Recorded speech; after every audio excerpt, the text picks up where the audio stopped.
नमस्कार। मैं नीतीश भारद्वाज। मेरी पत्नी स्मिता गाटे भारद्वाज और मेरे बीच जो विवाद चल रहा है और किस प्रकार से उन्होंने मेरी बेटियों को मुझसे दूर किया है, उनके अधिकारों का और मेरे अधिकारों का हनन करते हुए, इस पर जो प्रेस कॉन्फ्रेंस हमारी हुई थी उस पर स्मिता जी ने वक्तव्य देना शुरू कर दिया है। पिछले 24 घंटे से मैं उनके वक्तव्य पढ़ रहा हूं और आश्चर्यचकित हूं कि किस प्रकार से एक महिला तथ्यों को आधा इस्तेमाल करके उन उन तथ्यों के सत्य को तोड़ मरोड़ के मीडिया के सामने प्रस्तुत कर रही हैं। इसलिए ये आज का जो वीडियो है, मैं इसके माध्यम से स्मिता गाटे भारद्वाज के सारे जो झूठ उन्होंने बोले हैं, मीडिया से शेयर किए हैं, उनको एक्सपोज कर रहा हूं। सबसे पहले उन्होंने जो कहा कि हमने कहा उनसे कि अपनी जॉब छोड़िए या फिर मुझे डिवोर्स दे दीजिए। इसका ये तथ्य नहीं है। ये स्वयं स्मिता गाटे जी ने हमसे संपर्क करते हुए, क्योंकि हम राजनीति में सक्रिय रहे मध्य प्रदेश में, तब उनको एक बार मिले थे 2004 में, लेकिन तब उनका दूसरा विवाह चल रहा था। अभी भी उनका ये मेरे साथ तीसरा विवाह है। तो वो दूसरा विवाह चल रहा था, इसलिए वो दिल्ली चली गई। उसके बाद जब हम मुंबई चले गए, क्योंकि हमारी माता जी का कैंसर का पता चला था और वो फिर सितंबर 2006 में चल बसी। उसके बाद हम पुनः एक बार मध्य प्रदेश से वापस जो गए थे, हम सेटल हो गए मुंबई में। 2007 में जैसे ही इनका ये दूसरा विवाह टूटा, स्मिता जी का, उन्होंने हमसे कॉमन मित्र जो हैं इंदौर में, उनके माध्यम से हमारा नंबर लेके हमसे फ़ोन पर संपर्क किया, हमसे मिलने आई। पूना में हमारे बहुत सारे कॉमन फ्रेंड्स हैं, उनके माध्यम से हमको मिली और पूना में हम मिले, मुंबई में हम मिले। ये कई बार काम का बहाना निकालकर मुंबई आती रहीं और इन्होंने हमसे विवाह का प्रस्ताव रखा। हमारी स्टोरी इन्होंने जानी, अपनी कहानी बताई दोनों विवाहों की। और हम वेदांती हैं, हम बहुत ही ब्रॉड माइंडेड हैं, जिसके कारण एक महिला के दो विवाह टूटे हैं, इससे हमको बहुत ऐसा मन में पहले से कोई द्वेष नहीं था या हमने कोई पूर्व ग्रह नहीं बनाया था। लेकिन हम भी विवाह करना चाहते थे, हमको भी बच्चे चाहते थे और हम चाहते थे, इसलिए हमने हाँ इसलिए की क्योंकि हमने इनसे पूछा कि आप तो मध्य प्रदेश कैडर के ऑफिसर हैं, तो हम रहेंगे मुंबई में, हम अभी मध्य प्रदेश में नहीं रहते, तो ये विवाह कैसे होगा? विवाह जो आदमी करता है वो कंपेनियनशिप के लिए करता है, साथ में रहने के लिए करता है, अपने आपस के सुख दुख जो हैं वो बांटने के लिए और इस प्रकार से जीवन यापन करने के लिए करता है। तो ये कैसे संभव होगा? तो आप तो रहेंगी वहाँ पे। इन्होंने कहा कि हमने एक एक्सपोर्ट प्रमोशन काउंसिल का जॉब फाइंड आउट किया है और 2009 से 2014 तक हम उस जॉब में रहेंगी और हम पूरा वो कोशिश करके वो जॉब को ले लेंगे। और ये करते करते ये सारी बातें होते, हमारी मीटिंग्स, ये होते होते 2008 आ गया था और उन्होंने वो जॉब ले ली और उन्होंने कहा कि हमने बहुत सरकार का काम कर लिया, ये बहुत बड़ा थैंकलेस जॉब होता है, इसमें आपको कोई जो है थैंक यू नहीं बोलता है, कोई आपके काम की सराहना नहीं करता है। अब दो विवाह टूटने के बाद हमको अपना घर बसाना है, अपना घोंसला बसाना है, हमको अपने बच्चे चाहिए, मेरा पति, मेरा घर, मेरे बच्चे, इनके ऊपर हमको फोकस करना है, इसलिए हम विवाह करना चाहते हैं। लेकिन ये 2014 के बाद में हमको वापस जाना पड़ेगा 3 वर्षों के लिए और 2016 में 7th पे कमीशन जो उसकी घोषणा होगी सरकार के माध्यम से, केंद्र सरकार के माध्यम से, तो उसके बाद हम अपने वॉलंटरी रिटायरमेंट के कागज डाल देंगे और वॉलंटरी रिटायरमेंट के कागज डाल के हम 2017 में वीआरएस ले लेंगे और हम आपके साथ परमानेंटली रहना शुरू कर देंगे। ये सारी बातें सुन के मुझे लगा ठीक है, एक महिला इस तरह से करना चाहती है, अपने घर को प्रधानता देना चाहती है, प्राथमिकता देना चाहती है, वही हम चाह रहे थे। उन्होंने कहा कि हमारा पेंशन पर्याप्त होगा, तो ऐसी कोई बात नहीं है, हम लोग साथ में रहेंगे और परिवार बनाएंगे। इसलिए हमने ये विवाह किया। विवाह करने के बाद में जब ये वहां पर आई, मुंबई में आई SRTPC में, इनको इनके दुर्व्यवहार के कारण एक ही वर्ष में 2010 में इनको निकाल दिया था। इन्होंने कहा कि मेरा कोई दुर्व्यवहार नहीं है, ये लोग जो हैं ये बहुत भ्रष्टाचार करते हैं, फलाना डिमाका, बहुत सारी कहानियां सुनाई। हमने नई नई शादी हुई थी, हमने समझ लिया कि सोच लिया कि ये सही कह रही होंगी, और हम अपना करियर बगल में रखते हुए, साइड में रखते हुए इनका केस 2 वर्षों तक लड़े हैं। और 2012 में इनको हमने पुनः एक बार उनका जो पद है ये दिलवाया, और इस तरह से ये आज जो है वो पद एंजॉय कर रही हैं। वो केस अगर हम नहीं लड़ते, तरह तरह की हमने इनकी मदद की है उस केस को लड़ने में। स्वयं मुंबई से दिल्ली 50 बार गए हैं, RTI एप्लीकेशंस किए हैं, मंत्रियों से मिले हैं, सीनियर IAS अधिकारियों से मिले हैं। ये सब करके इनका केस हम जीते और इनको पुनर्स्थापित कर दिया। अब 2012 तक हमारे बच्चे हो गए थे, लेकिन 2011 में पता चला था कि ये जो बच्चे हैं ये 2 हैं इनके गर्भ में। तब इन्होंने कहा कि ये 2011 अक्टूबर नवंबर की बात है, और फिर से एक बार 2012 जनवरी की बात है। हमने चर्चा की, इन्होंने प्रस्ताव रखा कि देखिए मुंबई में हम किसी को जानते नहीं है, 2 बच्चे हैं, तो हम क्यों ना पूना में सेटल हो जाएं। मेरी माताजी और मेरा परिवार है, आपका छोटा भाई वहाँ रहता है, हम दोनों के बहुत सारे मित्र पूना में हैं, तो हम क्यों ना पूना में सेटल हो जाएं और बच्चों की परवरिश वहाँ पर करें। हमने ये सोचा कि मुंबई में जहाँ हम रहते हैं वहाँ पर महाराष्ट्रियन संस्कार का वातावरण कम ही देखने को मिलता है। इसलिए ये बात भी ठीक है, 2 बच्चे हैं इस आयु में, उनके 45-46 साल में तो अगर होने जा रहे हैं तो इनको सपोर्ट चाहिए। इसलिए हमने सोचा कि पूना में इन बच्चों को बड़ा करेंगे। हमने तुरंत नवंबर दिसंबर 2011 में ही जब पता चला कि 2 बच्चे हैं, बच्चों की और इनके स्पोर्ट्स फैसिलिटीज को ध्यान में रखते हुए कि बच्चों को स्पोर्ट्स खिलाएंगे तो बच्चे खेलेंगे, उनके लिए क्लब चाहिए, इसलिए मुंबई का क्लब वानखेड़े स्टेडियम की मेंबरशिप ना लेते हुए हमने पूना की मेंबरशिप ले ली, पुणे के एक क्लब की मेंबरशिप ले ली। और उसके बाद 2012 में बच्चियां हुई। बच्चियां होने के बाद हम बहुत समय वहां बिताने लगे, और फिर इन्होंने कहा कि क्यों ना हम, क्योंकि यहीं सेटल होना है तो हमें घर ले लेते हैं। उन्होंने एक पुराना, उनका एक घर जो है वो बेचा हुआ था, वो पैसे पर्याप्त नहीं थे बड़ा घर लेने के लिए, क्योंकि ये हैं, मैं हूँ, 2 बच्चियां हैं, उनकी मेड सर्वेंट्स होंगी, घर पे आने वाले लोग होंगे। इस सब को देखते हुए हमने कहा कि लोन लेना पड़ेगा, लेकिन हमको कोई लोन देता नहीं है, आप लोन ले लीजिए और धीरे धीरे करके उसको आप चुका दीजिए। तो इन्होंने कहा हम तो लोन लेंगे, लेकिन हमको लोन अच्छा नहीं लगता, ये लोन आपको चुकाना पड़ेगा बहुत जल्दी में जल्द, वरना हमारे सर के ऊपर जो है वो टेंशन रहेगी। हमने कहा ठीक है, हम कर देंगे, जैसे भी यथाशक्ति हम कर देंगे। वो घर लिया 2013 में, फरवरी के।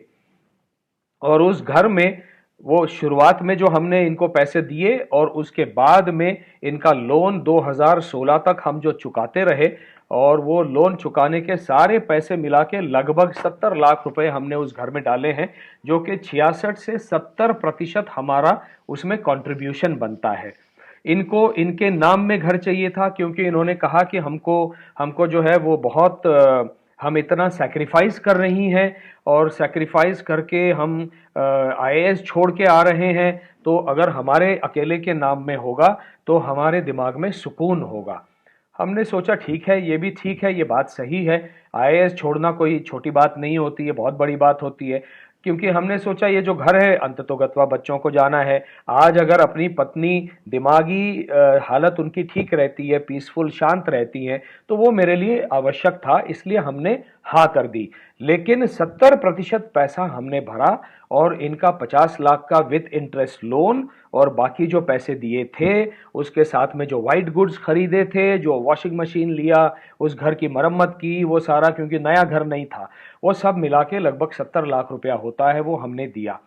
इसके बाद में जब 2016 में 7th पे कमीशन की घोषणा हुई, तो हमने इनसे कहा कि अब ये अरुण जेटली जी ने इसकी घोषणा कर दी है, आप अपने जो पेपर्स हैं वीआरएस के उनको उनकी प्रक्रिया शुरू कर दीजिए। इन्होंने कहा कि हम वीआरएस नहीं लेंगी। ये हमको बहुत बड़ा झटका था। हम विश्वास नहीं कर पाए कि ये एक महिला वीआरएस लेना ये मूलभूत एक कारण था और एक वजह थी जो हमको उन्होंने कन्विंस किया ये वचन देके कि हमसे विवाह कर लीजिए। वही वो कर नहीं रही हैं, बच्चों को लेके इंदौर में रह रही हैं। हम लगातार बॉम्बे पूना करते रहे, बॉम्बे भोपाल करते रहे। जब इन्होंने वापस भोपाल ज्वाइन किया था 2014 में, फिर 2015 में जब ये इंदौर गई तो हम बॉम्बे इंदौर करते रहे। हमारी कोई लाइफ ही नहीं थी। मुंबई में हम 13 वर्षों से अकेले रह रहे हैं, आज भी अकेले रहते हैं। और हमारा ना ही कोई इन्होंने शारीरिक संबंध रखा हमसे, और ये शारीरिक उत्पीड़न है एक पति के लिए।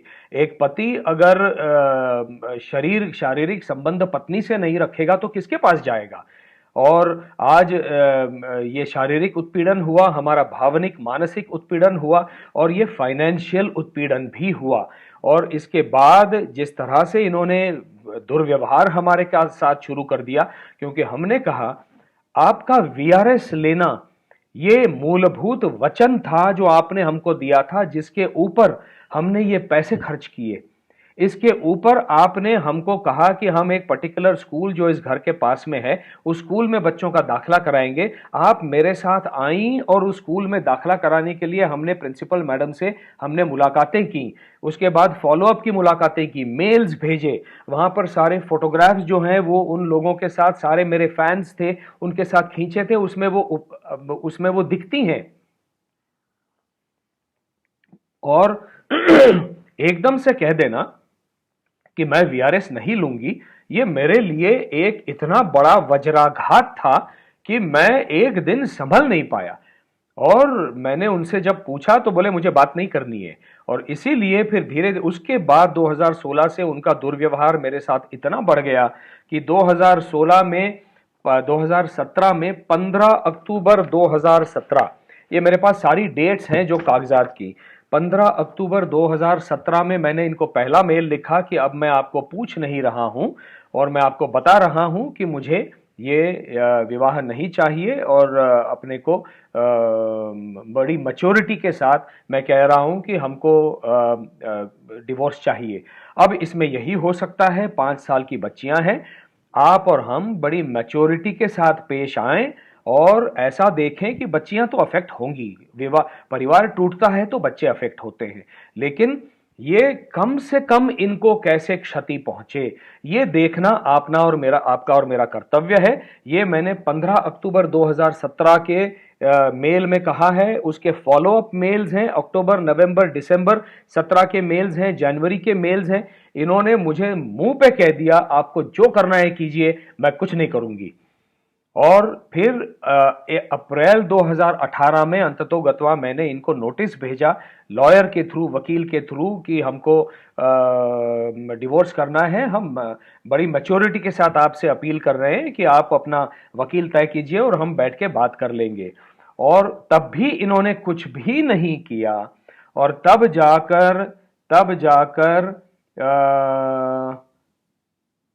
जाकर और ये मैं जरूर कह दूं कि इस विवाह में इन्होंने बिल्कुल वो जो 2 वर्ष थे जब इनका केस एसआरटीपीसी का चल रहा था वो मेरे साथ रही, क्योंकि तब आईवीएफ भी चल रहा था और एसआरटीपीसी ने इनको पगार देना बंद किया था, इसलिए वो रह रही थी हमारे साथ। हमने इनकी पति की तरह से देखभाल की, कोई उपकार नहीं किया, ये मेरा दायित्व था, कर्तव्य था, वो मैंने किया।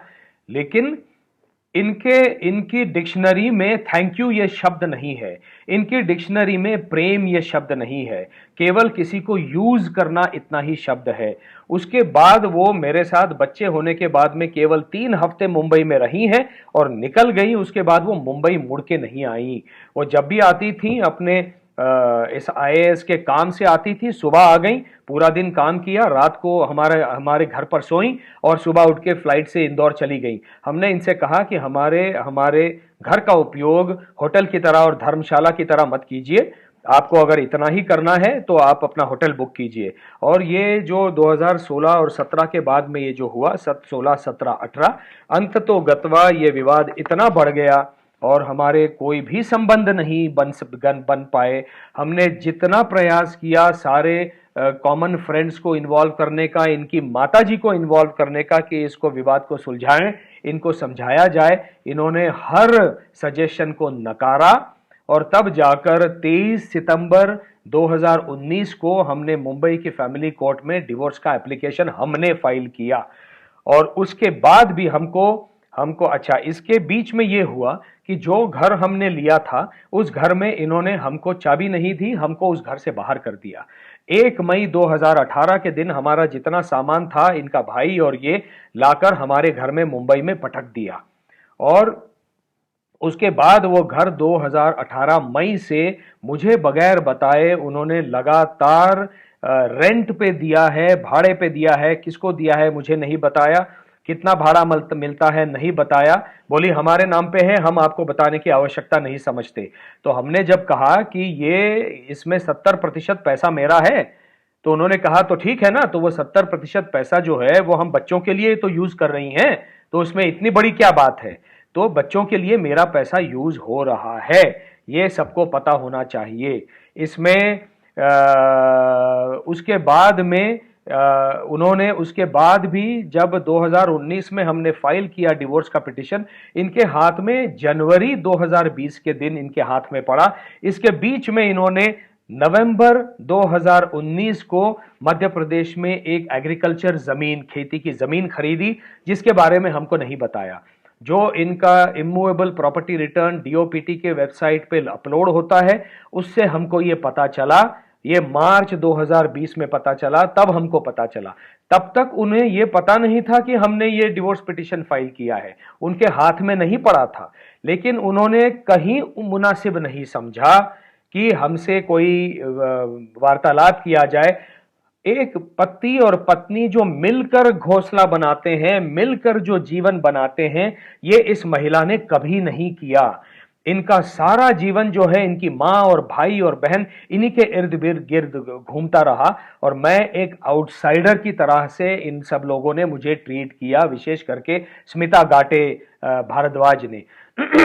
उसके बाद मैं ये भी बता दूं, तब जाके हमने, जब ये विवाद होना शुरू हो गया, हमने उनसे कहा जिसका आधार विवाह का आपका वीआरएस है, जिस विवाह और जिस वचन के ऊपर हमने ये 70 लाख रुपया और ऊपर कई अलग अलग हेडिंग्स में आपने हमसे लोन लिया, वो सारा मिला के जो लोन है, ये सब मिला के 80,57,000 का लोन बनता है। हमारे पास सारे फिगर्स हैं, 80,57,000 का लोन बनता है। ये हमारा लोन वापस कीजिए। हमने इनको मेल लिखे, ये डिवोर्स पिटिशन फाइल करने से पहले, डिवोर्स पिटिशन फाइल करने से पहले इनको मेल्स लिखे, उसका इन्होंने जवाब नहीं दिया। डिवोर्स पिटिशन फाइल करने के बाद लेकिन इनके हाथ में वो पिटिशन नहीं पड़ा था, तब भी हमने व्हाट्सएप किया, हमने मेल किया कि हमारे पैसे कहाँ हैं। इन्होंने कहा था मैं एक एक पाई चुका दूंगी। हमने ये मेल पे लिखा है, व्हाट्सएप पे लिखा है, इन्होंने किसी चीज का जवाब नहीं दिया। ये ऐसा बिहेव करती हैं कि तो मैं तो करूंगी जो मेरे मन में मनमानी मैं करती रहूंगी, आपको जो करना है कीजिए। और तब जाके हमने ये जो 80,57,000 जो है, ये हमारे डिवोर्स पिटिशन की फिगर है, ये हमने इनसे क्लेम किया है। और इसके ऊपर 1,10,000 रुपए की हमने कोर्ट फी भरी है। तो ये जो कह रही हैं कि डिवोर्स के लिए हमने पैसे मांगे, लोगों को ये लगेगा कि हमने तो इनसे पैसे मांगे, इनके पैसे मांगे। नहीं साहब, मैंने हमारा पैसा जो जो मुझे लगता है कि इन्होंने स्मिता गाटे भारद्वाज ने हमारी चीटिंग की है, 400 BC से हमसे ये पैसा उगलवाया है, झूठे वचन देकर, झूठा एक जीवन दिखाकर हमसे पैसा ऐंठा है। वो हमारी मेहनत का पैसा जिसके ऊपर हमने टैक्स भरा है, वो पैसा हम वापस मांग रहे हैं, वो हमारा अधिकार है। ये है, आज मैं सबको क्लियर कर दूं। और इसीलिए ये डिमांड जो पैसे की है, ये उनके पैसे की नहीं है, मेरे परिश्रम के पैसे की है। ये एक चीज हो गई। इसके बाद इन्होंने जिस प्रकार से बच्चियों को हमसे दूर करना शुरू कर दिया, ये अपने आप में एक विषय है। मैं तकरीबन 550 पेजेस का प्रूफ इनके वकील को भेज चुका हूं कि किस प्रकार से इसको अमेंडमेंट एप्लीकेशन कहते हैं। जो डिवोर्स एप्लीकेशन फाइल करने के बाद में इन्होंने जो व्यवहार किया है हमारे साथ और बेटियों के साथ, और किस प्रकार सोचे समझे षड्यंत्रों को रचकर इन्होंने किस प्रकार से हमको अपनी बच्चियों से अलग किया है, ये सब अमेंडमेंट एप्लीकेशन में दिया हुआ है और उसके प्रूफ इनके वकील को भेजे गए हैं। इसमें ये सारा देखने के बाद में हमको ये भी पता चला कि बच्चों की ये ट्यूटरिंग कर रही हैं, सब झूठ बोल रही हैं। और इन्होंने, हमने उसके बावजूद बड़े प्रयास किए इनको समझाने के। हमारी जो फैमिली फ्रेंड हैं, बुजुर्ग हमारी मौसी की तरह हैं, उनके माध्यम से हमने प्रयास किए। हमको लगा कि ये उनकी इज्जत करते हैं, लेकिन इन्होंने उनको भी नहीं सुना। और 12 सितंबर 2021 के दिन जो हमने इनसे आखिरी टेलीफोन पे बात की, तब इन्होंने इस सारे हमारे प्रयासों को तोड़ दिया। और हमारा जो मोबाइल है वो तो ब्लॉक्ड है ही, लेकिन उस दिन से सारे इंदौर के स्टाफ को बोल के रखा, बच्चों को बोल के रखा, घर वालों को बोल के रखा, हमारे किसी नंबर से घर के नंबर पर आएगा तो कॉलर आईडी पे नंबर देख के फोन नहीं उठाना है। वो किस प्रकार से फोन नहीं उठाती हैं, इसके भी वीडियोस बना के हमने फैमिली कोर्ट में जमा किए हैं। बहुत सारी रिकॉर्डिंग्स हैं और उसका वर्बैटिम भी हमने कोर्ट के समक्ष रखा है। और पूरी की पूरी कॉपी जो है इसकी सारी 550 से ऊपर के पेज हैं, इनके वकील के पास है। उसके बाद में 2020 में इन्होंने बच्चियों से, हम स्काइप करते थे 2020 में कोरोना काल में, बच्चों से जब भी पूछे बेटा क्या चल रहा है आपकी लाइफ में, वो कुछ नहीं बताते। हम लोग खेल खेलते थे, जो भी करते थे। 2021 में एकदम से हमको पता चलता है कि इन्होंने, बच्चों ने हमारे सन सैल्यूटेशंस नाम की एक किताब लिखी है और हमारे घर में वो सीधी किताब जो स्पीड पोस्ट से आ जाती है। हमको बुरा लगा कि बच्चों ने हमसे ये इतनी बड़ी बात छुपाई। ये लगातार क्या करती हैं कि भावनिक रूप से एक पिता का इन्वॉल्वमेंट बच्चों के जीवन में होना, यह बच्चियों के लिए आवश्यक होता है, बेटियों के लिए, ये इन्होंने तोड़ दिया। और केवल आप पैसा नहीं दे रहे हो, आप बच्चों को गिफ्ट नहीं दे रहे हो, इतनी ही चीजें बच्चों के दिमाग में डाल दी हैं। ये सारी बातें, बच्चों ने 2 किताबें लिखी, हमको नहीं बताया, कई सारी चीजें हैं। उसके बाद में इन्होंने कई सारे षड्यंत्र रचाकर आखिरी लास्ट मिनट में मुंबई आती थी, रात के 11:15 बजे मैसेज करती थी, हम मुंबई में हैं, कल मिलेंगे। हमारी कहीं और मीटिंग है, हम किसी हो सकता है हम किसी और सिटी में हो, ये ना देखते हुए जानबूझ के ऐसा करती थी ताकि हम बच्चों को मिल ना पाए। और इन्होंने बच्चों को इन षड्यंत्रों के माध्यम से उनके दिमाग में अंकित कर दिया कि देखो पापा आपसे प्यार नहीं करते, वो आपके जीवन से उनको कोई रुचि ही नहीं है। उसके बाद में मार्च 2022 में 2 बार हम भोपाल आए, इनको हमने व्हाट्सएप मैसेजेस किए, व्हाट्सएप मैसेजेस ब्लॉक्ड थे इसलिए डिलीवर नहीं हुए, सिंगल टिक मार्क था। हमने उन व्हाट्सएप मैसेज का पूरा मजकूर जो है वो लिखा वैसे के वैसे और मेल किया। दोनों बार ये बच्चों को लेकर हमसे मिलने नहीं आई। ये 2021 में इंदौर से भोपाल में इनका तबादला हुआ। 2021 से 2023 तक इन्होंने, 2023 तक हमको वो भोपाल में कहाँ रह रही हैं ये नहीं बताया। 2023 में मात्र जाकर इन्होंने 2023 में हमको ये कोर्ट में लिख के दिया 23 जून 2023 को कि हमारा ये पता है, इसमें भी पिन कोड नहीं है, हस्तलिखित उनके लॉयर ने लिख के दिया, और इसमें कोई घर का नंबर नहीं है, ये हम क्लियर कर दें। और इसलिए हमारे लिए कोई ऐसी सुविधा ही नहीं थी कि हम बच्चों से बात कर पाएं। तो उसके बाद वो नहीं आई। फिर हम जब 60 वर्ष के पूर्ण हमने आयु के किए, तो जून 2022 को जबलपुर में हमारे बड़े भ्राता समान जो पूरा परिवार है, मेरे दादा हैं, बहुत बड़े डॉक्टर हैं, उन्होंने एक बहुत बड़ा यज्ञ आयोजित किया था मेरी षष्ठाब्दी पूर्ति पर जबलपुर के दत्त मंदिर में। 2 महीने पहले मेरे वकील ने इनके वकील से वार्तालाप शुरू किया। मैंने कहा यह विशेष एक यज्ञ होता है, 60 वर्ष की आयु हर एक के जीवन में एक बार आती है, हमको हमारी बेटियां हमारे साथ चाहिए। इन्होंने 40-45 दिनों के बाद कहीं ना कहीं कोई ना कोई कारण देकर इसको अवॉइड किया, और 40-45 दिनों के बाद ये लिख के दिया कि चिल्ड्रन विल नॉट कम, बच्चों को भेजा नहीं जा सकता। ये उनका मेल है, ये उनके मेल सारे रिकॉर्ड पर हैं, और ये सारे मेल्स जो हैं हमने इनके वकील को भेजे हैं और कोर्ट के रिकॉर्ड में ये मेल्स हैं। उसके बाद में जिस तरह से इन्होंने पूरी तरह से 2022 से 2023 2024 हमको बच्चों से मिलने नहीं दिया, तब जाकर 15 दिसंबर 2023 को हमने कोर्ट से कहा कि 4 वर्षों में हम बच्चों से मिले नहीं हैं, हमको मिलने का ऑर्डर दीजिए। मुंबई कोर्ट, फैमिली कोर्ट के ऑर्डर के मुताबिक इनको बच्चियों को लेकर पुणे आना पड़ा।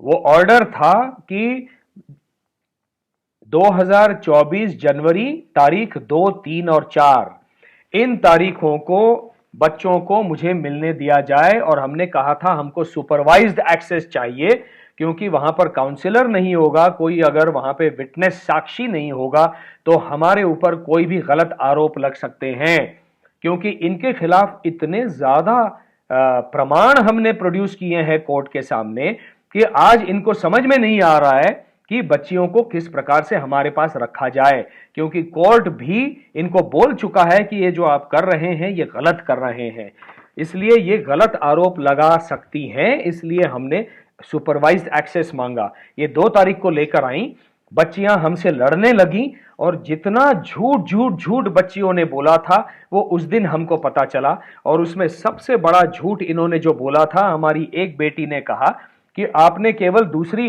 मेरी बहन की कस्टडी क्यों मांगी है। मैंने उनसे कहा कि मैंने केवल एक बच्ची की कस्टडी नहीं मांगी है, मेरा मूल कस्टडी एप्लीकेशन जो है वो हमारे डिवोर्स एप्लीकेशन में ही वो प्रेयर है। उसके बावजूद हमने एक अंतरिम एप्लीकेशन कस्टडी का ये जो है ये 23 जून 23 को हमने ये मुंबई के कोर्ट में दाखिल किया है, जो आज इन्होंने किसी एक उसमें कहा है कि इन्होंने कस्टडी एप्लीकेशन मांगा ही नहीं है।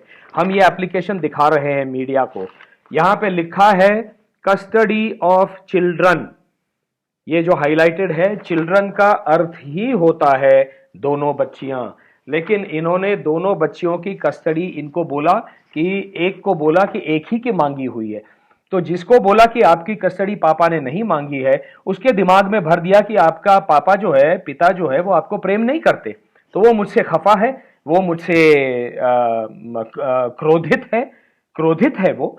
और दूसरी बेटी रोने लगी कि आप मुझे अपनी बहन से अलग क्यों कर रहे हो। मैंने कहा बेटा मैं आप दोनों को अलग नहीं कर रहा हूं, मैंने ये एप्लीकेशन नहीं किया है, मैंने दोनों की कस्टडी मांगी है। आप उनके दिमाग में इतने झूठ भर दिए हैं कि उन्होंने उस दिन मुझे कोसा और मुझे झूठा कहा, मक्कार कहा कि यू आर अ लायर, और ये मैं आपको कागज दिखा रहा हूं। और क्योंकि लगातार बच्चे अगर माँ के साथ रहेंगे और इस तरह की ट्यूटरिंग होगी, मैंने कहा जाके पूछिए अपनी माँ से, वो मेरा एप्लीकेशन दिखाए, वो एप्लीकेशन नहीं दिखाती। ऐसा करके ये जो ऑर्डर हुआ, फिर दोनों एक बेटी जो है वो रोने लगी और इन्होंने बच्चियों को लिया और बोली कि हम नहीं आएंगी कल से। तो 3 और 4 तारीख को वो नहीं आई, इन्होंने कंटेम्प्ट ऑफ कोर्ट किया है। जो मेन काउंसिलर जो पूना कोर्ट के हैं, इन्होंने इनको समझाया कि ये कंटेम्प्ट ऑफ कोर्ट है, आपके लिए ऑर्डर है 2, 3 और 4 का, आपको लेके आना चाहिए। इनके वकील ने भी कहा कि हमको नहीं लगता कि बच्चों को फोर्स करना चाहिए, बच्चों को कोई फोर्स नहीं कर रहा है, बच्चों को बरगलाया गया है, बच्चों के मन में झूठ बोला गया है, मेरे प्रति बच्चों से ये झूठ कहा गया है कि ये इस तरह से आपके पापा पेश आते हैं और वो झूठे हैं, आपसे प्यार नहीं करते, और ये सारी चीजें कही हैं। इसके बाद वो निकल गए वहां से। तो ये जो कहती है ना कि 2 तारीख को मिले, ये कोर्ट ऑर्डर निकलवाना पड़ा हमको, तब जाके वो आई, और इस तरह से बर्ताव करके 3 और 4 तारीख को वो नहीं आई। इसके बीच में ये हुआ, जब बच्चों के स्कूल का विषय आया था, जब इनको 2021 में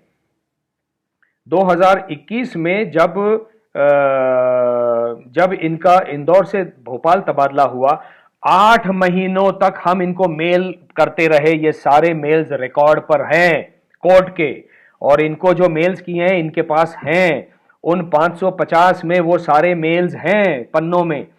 8 महीनों तक हम मेल करते रहे कि बच्चों को भोपाल के कौन से स्कूल में डालना है।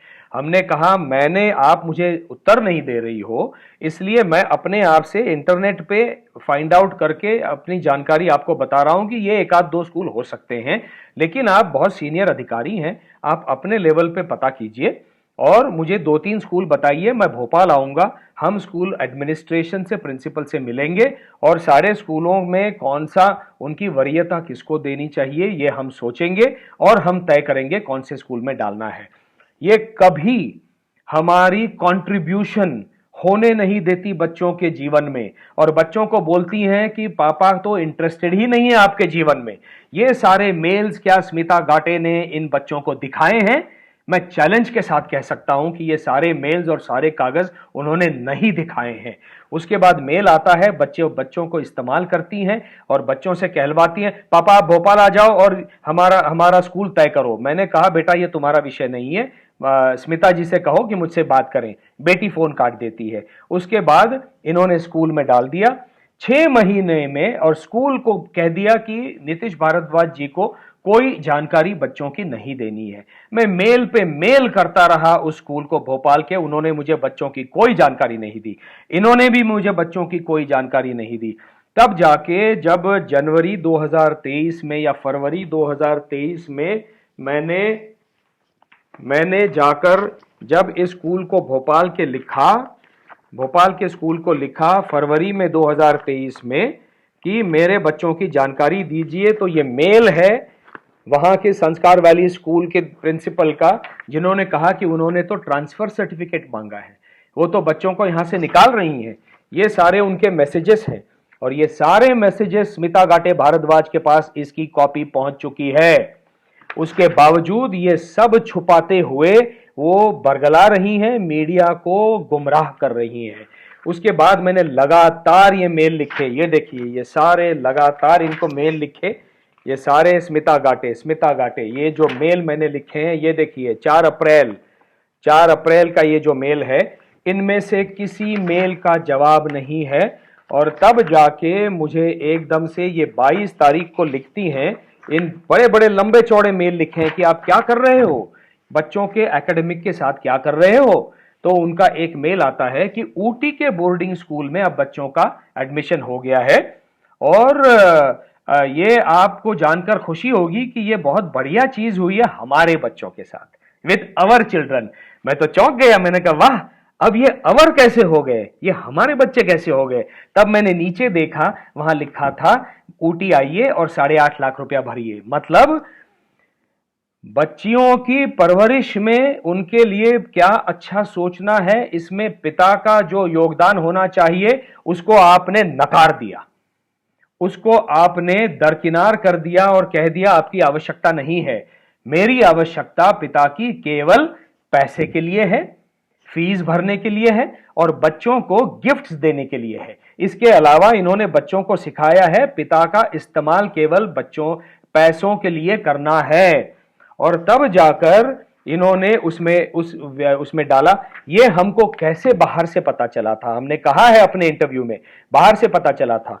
जो हमारे जमशेदपुर में सांसद रहते हुए जो हमारे कलेक्टर साहब थे, वो संजय कुमार जी, वो अब शालेय शिक्षा, स्कूली शिक्षा के भारत सरकार के बहुत बड़े आला अफसर हैं, वो सेक्रेटरी भारत सरकार हैं।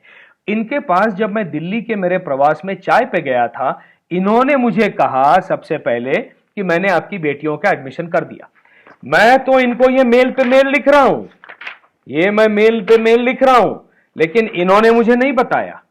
22 अप्रैल के मेल तक नहीं बताया, और 5 अप्रैल को संजय कुमार जी ने, भारत सरकार सेक्रेटरी ने बताया। उसके बावजूद इन्होंने मुझे नहीं बताया। इनको पता था कि मुझे पता चल गया है। मैं भी देखना चाह रहा था कि ये मुझे कब बताती हैं। और जब स्कूल फीस भरने का समय आया तब इन्होंने हमको बताया कि आके 8.5 लाख रुपया भर दीजिए। ये हो गई दूसरी बात। हमने कहा यह हमारा डिसीजन नहीं है, ये जो आपको दिखाया ये हमने कोर्ट में मई 2023 को एप्लीकेशन की, हम ये पैसा नहीं भरेंगे क्योंकि इस डिसीजन में हमारा योगदान नहीं है। दूसरी बात ये जो कह रही हैं स्कूल के लिए पैसा नहीं देते, वो जो पैसा आ रहा है पूना के घर से, वो पैसा उसमें 70% योगदान मेरा है। वो जो भाड़ा आता है वो 70% मेरा है, जो इन्होंने कहा था कि बच्चियों के लिए ही तो यूज कर रही हूं। तो ये कैसे कह सकती हैं? मतलब बच्चों की परवरिश के लिए, स्पोर्ट्स परवरिश के लिए जो पीवाईसी क्लब की मेंबरशिप लेनी है वो मैंने ली 7 लाख रुपया भर के, ठीक है। फिर जो वहां पे पूना में घर लेना था, वो घर 70% पैसा मतलब लगभग 70 लाख रुपया मेरा उसमें गया है।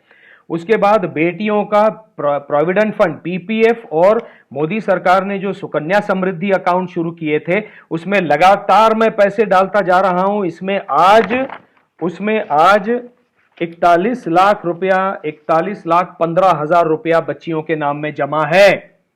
ये मैं अपनी टैक्स पेड कमाई उसमें डाल रहा हूं, बच्चियों का भविष्य अच्छा करने के लिए, उनके एजुकेशन के लिए कर रहा हूं।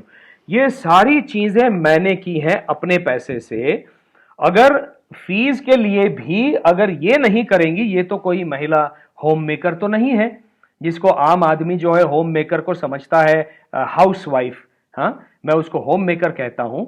ये बहुत बड़ी आला अफसर हैं। इनकी आरटीआई के माध्यम से मिली जानकारी के अनुसार और इन्होंने जो कोर्ट को जानकारी दी है इसके अनुसार इनकी पगार आज 3.5 लाख रुपया महीना है।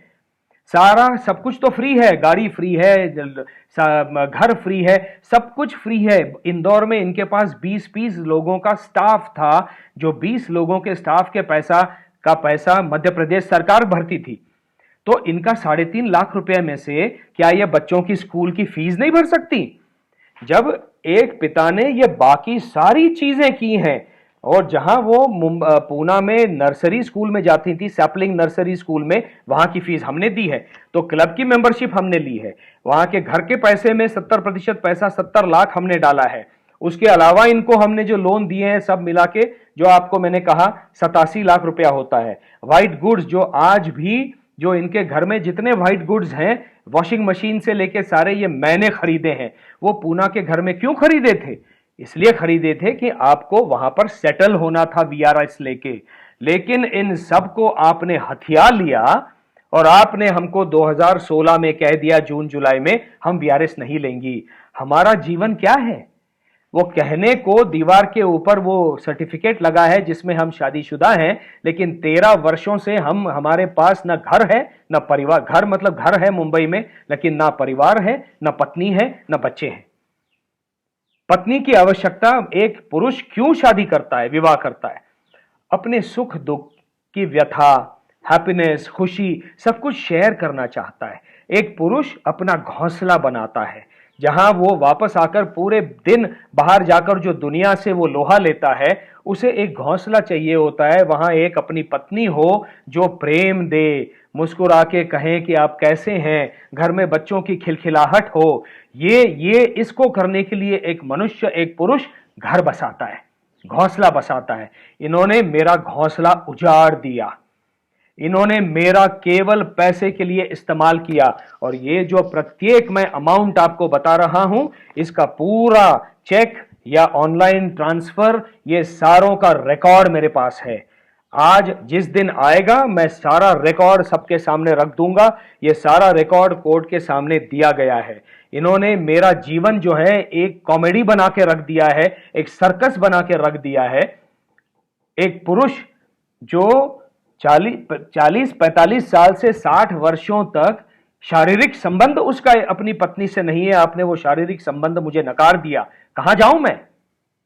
अगर मैं किसी और महिला से संबंध रखूं तो ये वहां पे चिल्लाते हुए पूरे भोपाल और पूरे भारत में घूमेंगी, देखिए जी मैं तो इनके बच्चों की देखभाल कर रही हूं और ये देखिए क्या कर रहे हैं।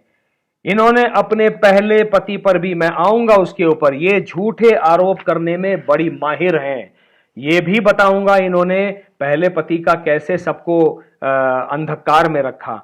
आज ये सब करने के बाद इन्होंने भोपाल के स्कूल में डाला, मुझे नहीं बताया। भोपाल के स्कूल से निकाला, मुझे नहीं बताया। भोपाल से निकालकर ऊटी के स्कूल में डाला, मुझे नहीं बताया। ऊटी के स्कूल से निकाला, ये मुझे कैसे पता चला? 2 जनवरी को वो जो आई थी और बच्चों को लेके गई, उसके बाद मैंने स्कूल के कैलेंडर पर देखा कि बच्चे तो 18 तारीख को ऊटी में वापस गए होंगे।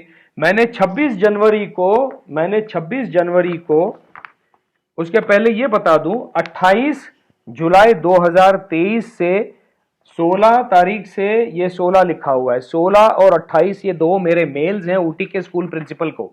मुझे मेरे बच्चियों की जानकारी दीजिए, और ये जानकारी नॉर्मल जानकारी है। मैं जानना चाहता हूं मेरी बेटियां क्या पढ़ रही हैं, उनकी एक्स्ट्रा करिकुलर एक्टिविटीज क्या हैं।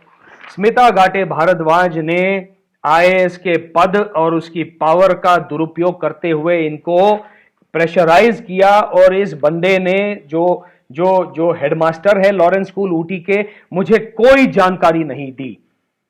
मैं चैलेंज करता हूं सबको, स्मिता भारद्वाज को और इनको, मुझे बताइए कहां है जानकारी। तो इस साल मैंने इस मेल का हवाला देते हुए इनको वापस 26 जनवरी को, इस साल ये देखिए 26 जनवरी इस साल मैंने लिखा कि मेरी बेटियां 18 तारीख को आपके पास वापस आ गई होंगी।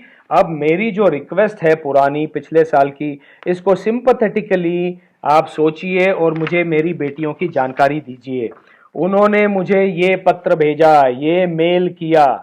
ये मेल क्या कहता है जो हाईलाइटेड है कि स्मिता भारद्वाज ने 27 दिसंबर 2023 को ही हमको मेल कर दिया है कि मुझे बच्चियों को ऊटी के स्कूल से बाहर निकालना है, ठीक है।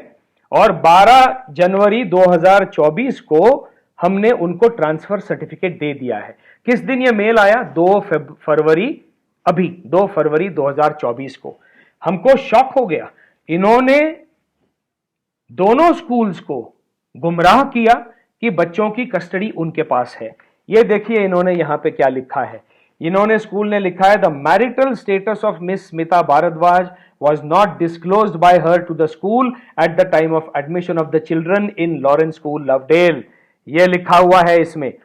ये बार बार ये जताती हैं कि जैसे कस्टडी मेरे पास है। इन्होंने एक एप्लीकेशन किया था पिछले वर्ष 25, क्योंकि ये लॉरेंस स्कूल को उनको देना था कि कस्टडी उनके पास है।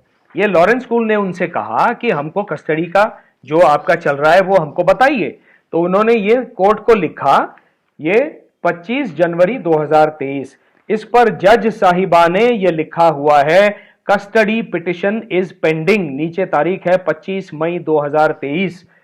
कस्टडी हमने मांगी हुई है, क्योंकि इन्होंने जो जो गलत सलत चीजें जो बच्चों के मन में, मेरी बेटियों के मन में भर दी हैं, ट्यूटरिंग की है, मेरे खिलाफ उनको क्रोधित किया हुआ है, जिससे वो बेचारी रोती भी हैं, मुझ पर क्रोध भी व्यक्त करती हैं, वो रोती भी हैं। हमारा जो संबंध, मैंने अपने उदाहरण से एक अच्छा पुरुष कैसा होना चाहिए, ये अपने उदाहरण से उनके सामने स्थापित करने का प्रयास किया था, उसको इन्होंने तहस नहस कर दिया है स्मिता घाटे भारद्वाज ने।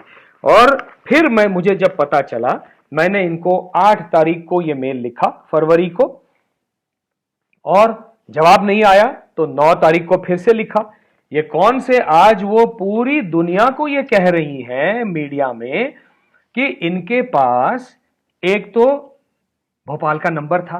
वो बोल नहीं रही है नंबर भोपाल का है, वो कैसे आधा सत्य बोलती हैं, इसका उदाहरण दे रहा हूं मैं आपको। इन्होंने जो कहा कि इनके पास नंबर है जिस पर ये लगातार बात करते हैं, मैंने आपको वो दिखा दिया, वो कागज जिसके ऊपर नंबर नहीं है, केवल इनका पता है। वो उन्होंने मुझे 2 साल बाद दिया।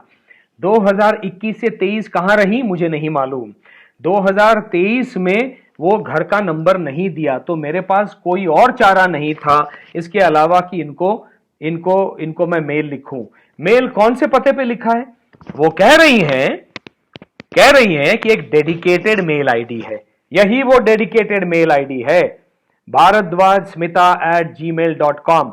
इसी डेडिकेटेड मेल आईडी पे मैंने 8 तारीख को मेल लिखा और 9 तारीख को मेल लिखा, वेयर आर माई डॉटर्स, मेरी बेटियां कहां हैं। एक तो आप क्या कर रहे हो बच्चों के साथ। भोपाल के स्कूल में 6 महीने डाला, फरवरी में उनको वहां से निकाला। क्यों निकाला पता नहीं, हमको नहीं उचित समझती वो बताना।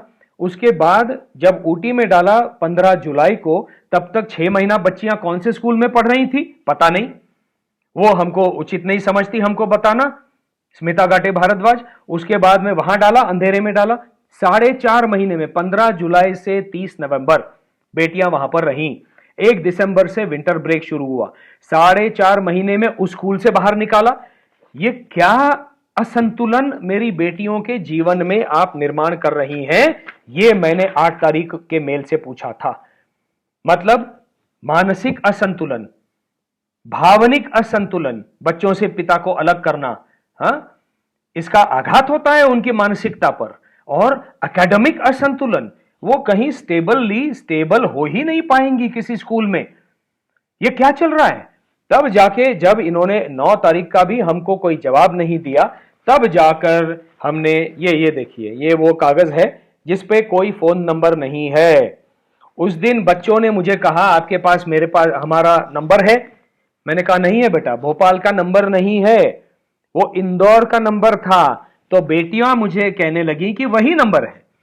अब जब कोई शहर बदलता है तो नंबर सेम नहीं रहता अमूमन, और अगर वही नंबर है तो इनको यहां पे लिखना चाहिए था, इनको हमको बताना चाहिए था कि अगर आप बच्चियों से बात करना चाहते हैं तो उसी नंबर पे बात कर सकते हैं।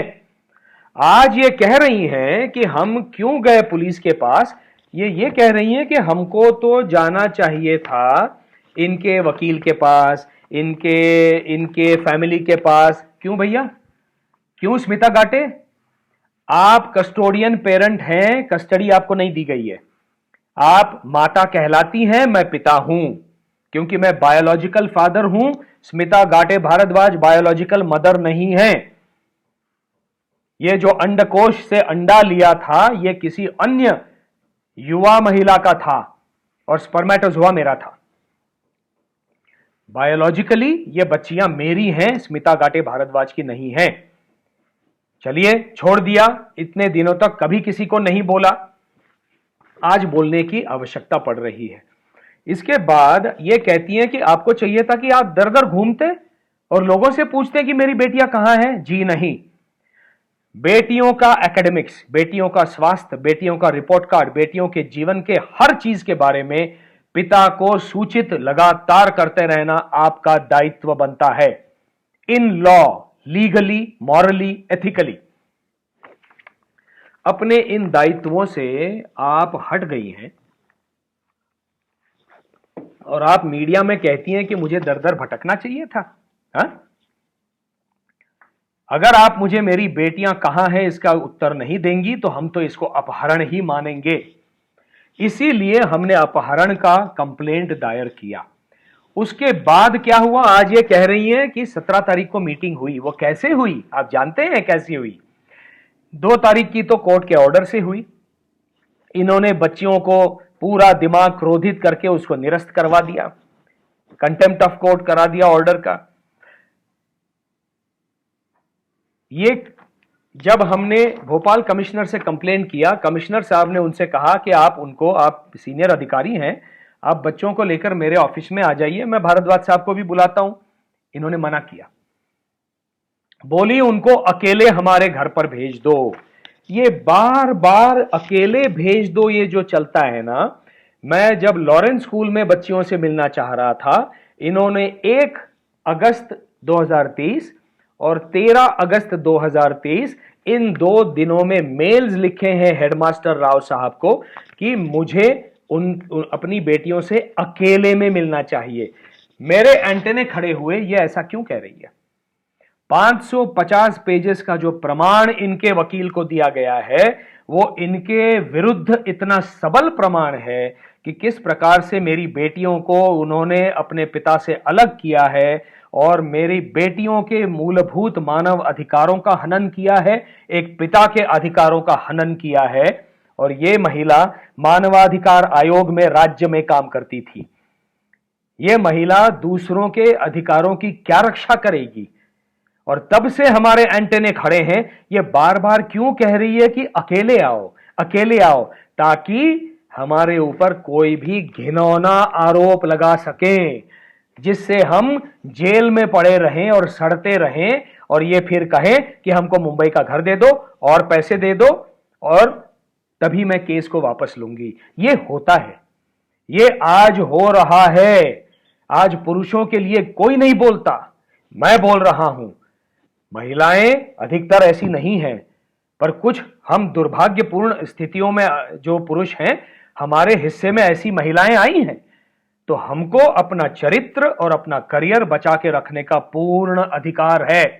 इसलिए हमने कहा हम उनके घर पर अकेले नहीं जाएंगे। जो जांच के आदेश आपने दिए हैं जिस महिला अधिकारी को, उसके साथ हम जाएंगे। 2-3 दिन हमको लगे, इन्होंने मना कर दिया था महिला अधिकारी पुलिस की नहीं आएगी, इसीलिए हम नहीं गए। और जाके तब जाकर जब हम माननीय मुख्यमंत्री महोदय से मिले, कि हमारे मित्रों के माध्यम से जो चीफ सेक्रेटरी हैं उनसे हमारी दरखास्त की कि आप अपनी आईएएस अफसर को समझाइए, आप हमको अपने बेटियों से दूर नहीं रख सकते इस प्रकार से। मेरी बेटियां कहां हैं, मुझे दिखाओ, मुझे नहीं पता।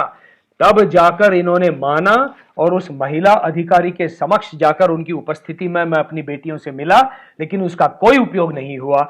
बेटियों के इन्होंने कहा था बेटियों से कि 8 और 9 तारीख का कोई भी, मैंने जब कहा 8 और 9 तारीख का मेल है, बेटियों ने कहा ऐसा कोई मेल नहीं है। मैंने कहा जाइए अभी आप अंदर जाइए, क्योंकि हम तो लॉन पे बैठे थे उनके बंगले के।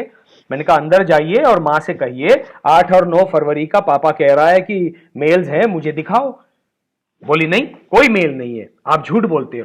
उनके दिमाग में इतने सारे प्रूफ होने के बावजूद ये भर दिया है कि मैं झूठा हूं, मुझे उनके जीवन में कोई रस नहीं है, मैं इनकी कदर नहीं करता, इनकी केयर नहीं करता, जबकि पैसे से, भावनिक रूप से सारी कदर मैंने की है। और ये महिला केवल इनका इस्तेमाल कर रही है पैसे ऐंठने के लिए मेरे से, और इनका उत्पीड़न कर रही है।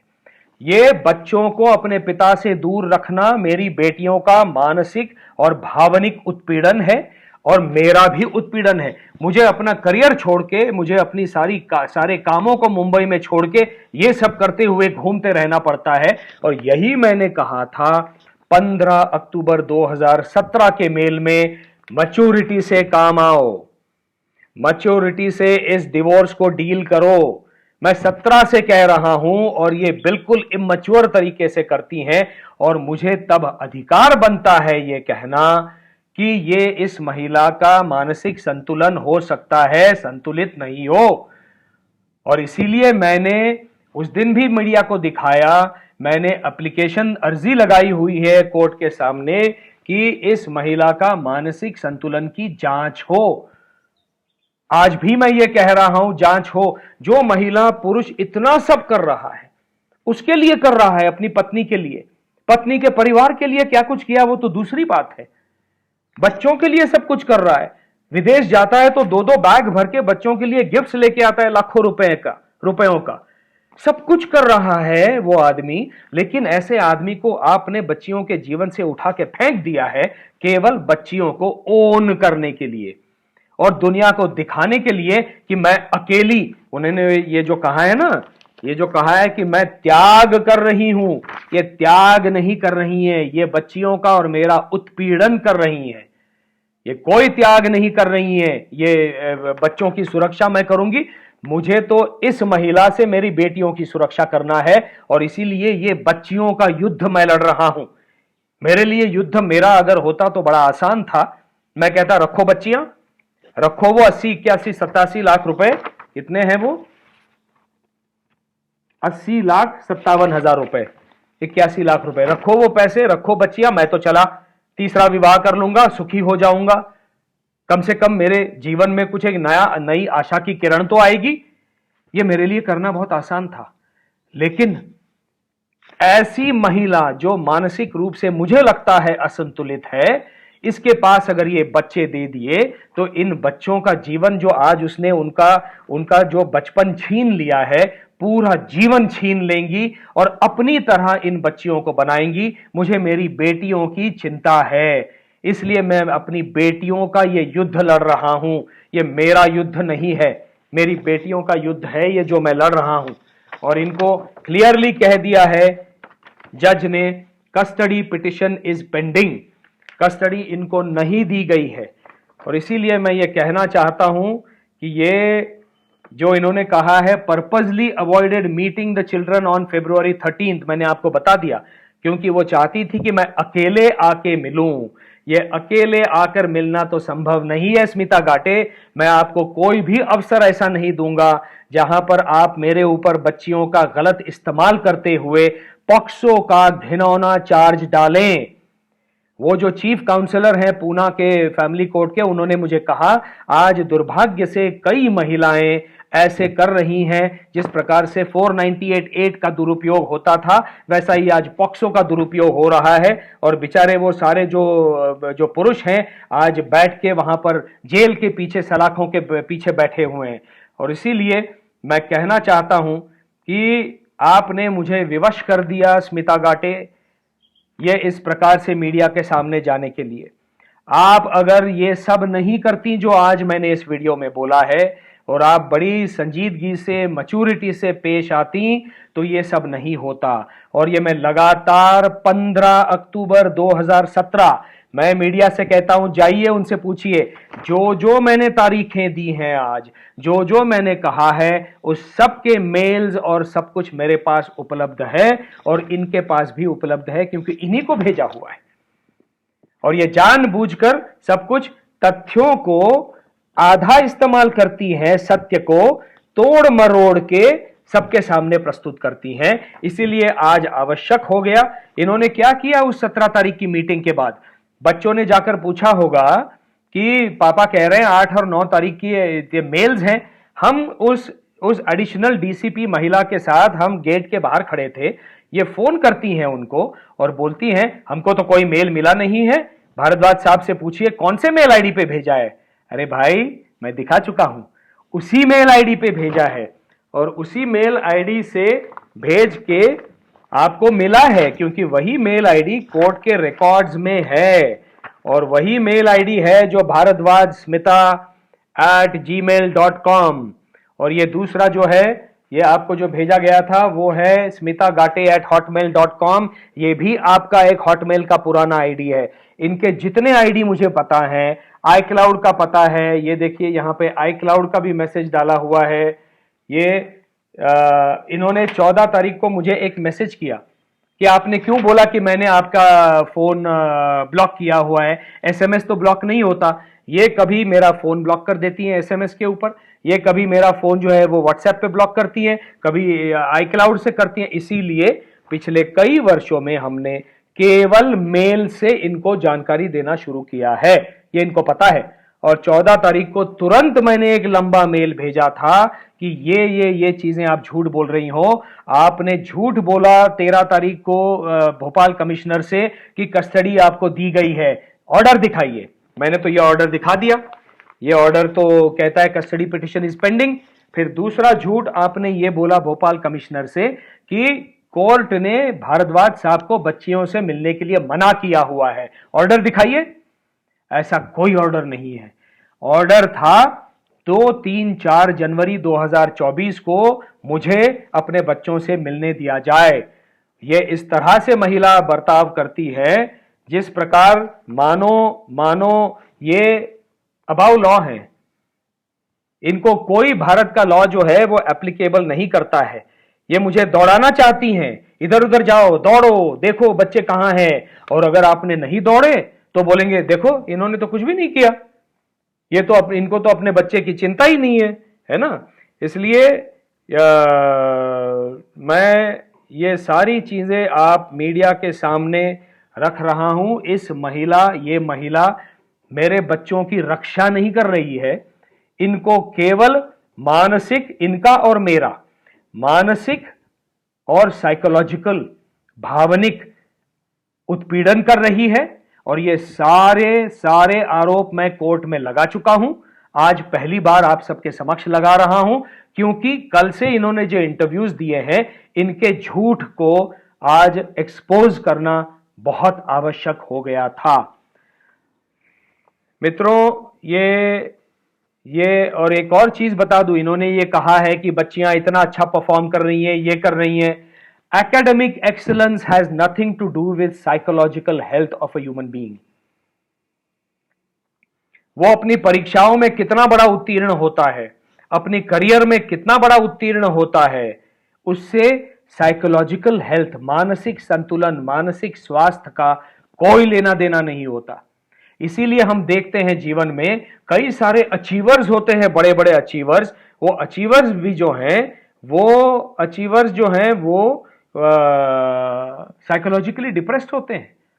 वो घर में अपने लोगों को प्रताड़ित करते रहते हैं, वो जाकर आत्महत्या कर लेते हैं। ये किन चीजों का प्रतीक है? ये केवल इतना दर्शाता है कि एकेडमिक एक्सेलेंस जो है उसका मानसिक संतुलन और मानसिक स्वास्थ्य से कोई लेना देना नहीं है। ये कह रही हैं एक इंटरव्यू में, मैं सिंगल मदर हूं और फाइनेंशियल चुनौतियों का अकेला सामना कर रही हूं। ये सिंगल वुमन क्यों है भाई? ये सिंगल वुमन क्यों है? ये एक अंतिम चीज आप सबके समक्ष रखूं। ये सिंगल वुमन, इनको मैंने तो अपने घर से बाहर नहीं निकाला, ये अपने मन से बाहर गई हैं। ये किसी भी विवाह में पति के साथ रहती ही नहीं है। इनका ये हमने खोद खोद के सारे कोर्ट रिकॉर्ड्स को पूना से इनके पहले डिवोर्स की ये जजमेंट बाहर निकाली है। इसमें भी उन्होंने कई अनाप शनाप आरोप उस पहले पति पर लगाए हैं। शराबी था, इसके अफेयर्स थे। जजमेंट में लिखा गया है, यहां पे कई सारी चीजें हैं जो मैंने इतना जजमेंट पूरा तो नहीं दिखा पाऊंगा आपको, मैं कुछ लाइंस पढ़ता हूं। जज कहते हैं, this shows that the respondent is not telling the truth, is not telling the truth. दूसरे पेज पे जज साहब कहते हैं, the evidence of the respondent, मतलब स्मिता गाटे, वहां पर भी तंग आकर उस पहले पति ने डिवोर्स की अर्जी लगाई, तो वो पिटिशनर हो गया मेरी तरह और ये रिस्पोंडेंट हो गई। ये हो गया the evidence of the respondent, evidence of the respondent cannot be red and admitted and also cannot be relied upon. ये जज लिखते हैं कैनॉट बी रिलाइड अपॉन, मतलब ये जो कहती हैं इसके ऊपर विश्वास नहीं किया जा सकता। हर एविडेंस, ये देखिए अगली लाइन, ये देखिए अगली लाइन, ये हर एविडेंस रिगार्डिंग दीज इंसिडेंट्स जो उन्होंने बाद में आरोप लगाए, cannot be admitted and relied upon. एक और है, नीचे फिर लिखा है, आई फाइंड दैट, ये I find that evidence of the respondent does not show that she suffered physical and mental cruelty as alleged by her. हर किसी को ये प्रताड़ित करती हैं और खुद विक्टिम कार्ड जाकर प्ले करती हैं। मैं तो सिंगल मदर हूं, मैं तो ये हूं जो आज कर रही हैं, मेरी फाइनेंशियल चुनौतियां हैं और इसीलिए मैं ही विक्टिम हूं। हर पति का उत्पीड़न होता आया है, ये पहले पति का भी उत्पीड़न हुआ है, मेरा भी उत्पीड़न हुआ है। ये शायद लोगों को आप कहेंगे कृष्ण का कैसे हो सकता है, क्योंकि कृष्ण ने कृष्ण की तरह से नहीं जिया। कृष्ण आज कृष्ण की तरह से जी रहा है, युद्ध भूमि में आ गया है ओपनली। आज तक मैं राम की तरह से जिया, कलयुग में राम की तरह से जीने से ये भुगतना पड़ता है वनवास। लिख लीजिए। इन्होंने आगे भी ये कई सारी गलत चीजें इन्होंने की हैं जो जज साहब ने कही हैं। अंतिम आपको दिखाता हूं, I do not find any truth in her evidence. ये देखिए और 1995 इनका ये विवाह हुआ था 5 मार्च 1990 और 5 ये इन्होंने 12 वर्षों में इस बंदे को वो छोड़कर चली गई। 12 महीने में, 1 साल में ये रहती ही नहीं है।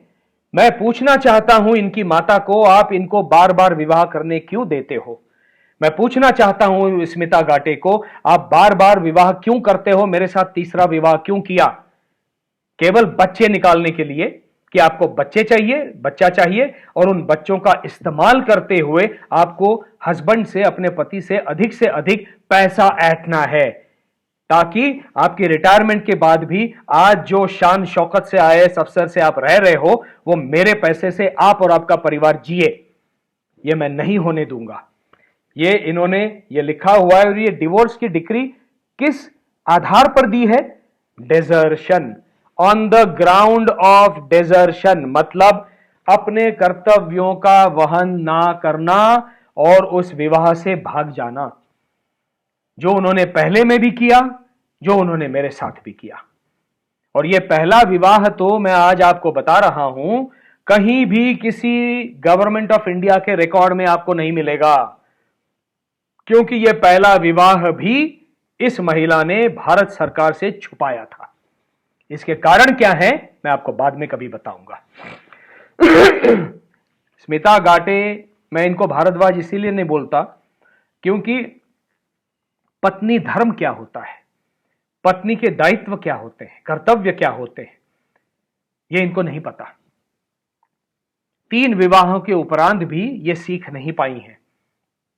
इनको केवल मैं पत्नी हूं इसलिए मुझे पैसे दो, मेरे अधिकार क्या है, इतना ही इनको पता है। जिस महिला ने अपने तीसरे विवाह में पत्नी धर्म को ना निभाया हो, यत्किंचित भी ना निभाया हो, उसको मैं भारद्वाज मानने को तैयार नहीं हूं, और मैंने कह दिया है कि आपको मैं अपना नाम यूज करने नहीं दूंगा। मित्रों,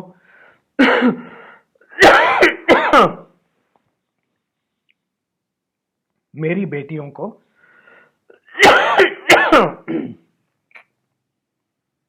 मेरी बेटियों का आधे से अधिक, आज वो 11 साल 9 महीने की हैं, उनका बचपन तो छिन गया।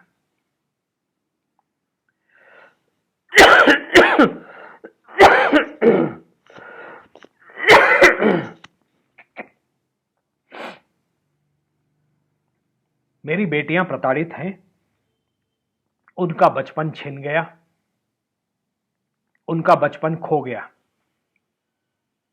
इस सब के आघात, दूरगामी परिणाम बच्चों पर होते हैं। मेरी बेटियों को बचाने के ये मेरे प्रयास हैं। मैं जो कह रहा हूं या कह दिया है, इसमें से प्रत्येक चीज का डॉक्यूमेंट्री एविडेंस है, कागज है, कोई झूठ नहीं है। इसीलिए मैं महिलाओं से अपील करता हूं आज, जब तक आप पत्नी का धर्म निभाना नहीं समझती, जब तक आपको समझ में नहीं आया है कि पत्नी का धर्म क्या है, आप कृपा कीजिए और विवाह मत कीजिए। उस आदमी का जीवन ध्वस्त हो जाता है, मत कीजिए। और जो आपके बच्चे हैं उनका जीवन और ध्वस्त हो जाता है। आज जिस प्रकार से मेरी बेटियों को मेरे खिलाफ भड़काया गया है, जब आप बेटियों के मन में पिता के लिए क्रोध डाल देते हो, वो भी झूठा, उन बेटियों का प्रत्येक स्त्री पुरुष संबंध अपने आने वाले जीवन में अगले 70-80 वर्षों तक अफेक्ट होगा। उनका कोई स्त्री पुरुष संबंध अच्छा, स्वस्थ नहीं रह पाएगा, आनंदित नहीं रह पाएगा, शांतिपूर्ण नहीं रह पाएगा। जितनी मानसिक बीमारियां हैं, उनका रूट कॉज जो है वो बचपन में होता है। और इसीलिए मैं अपनी बेटियों को बचाने के ये अविश्रांत प्रयास कर रहा हूं। आशीर्वाद दीजिए। नमस्कार।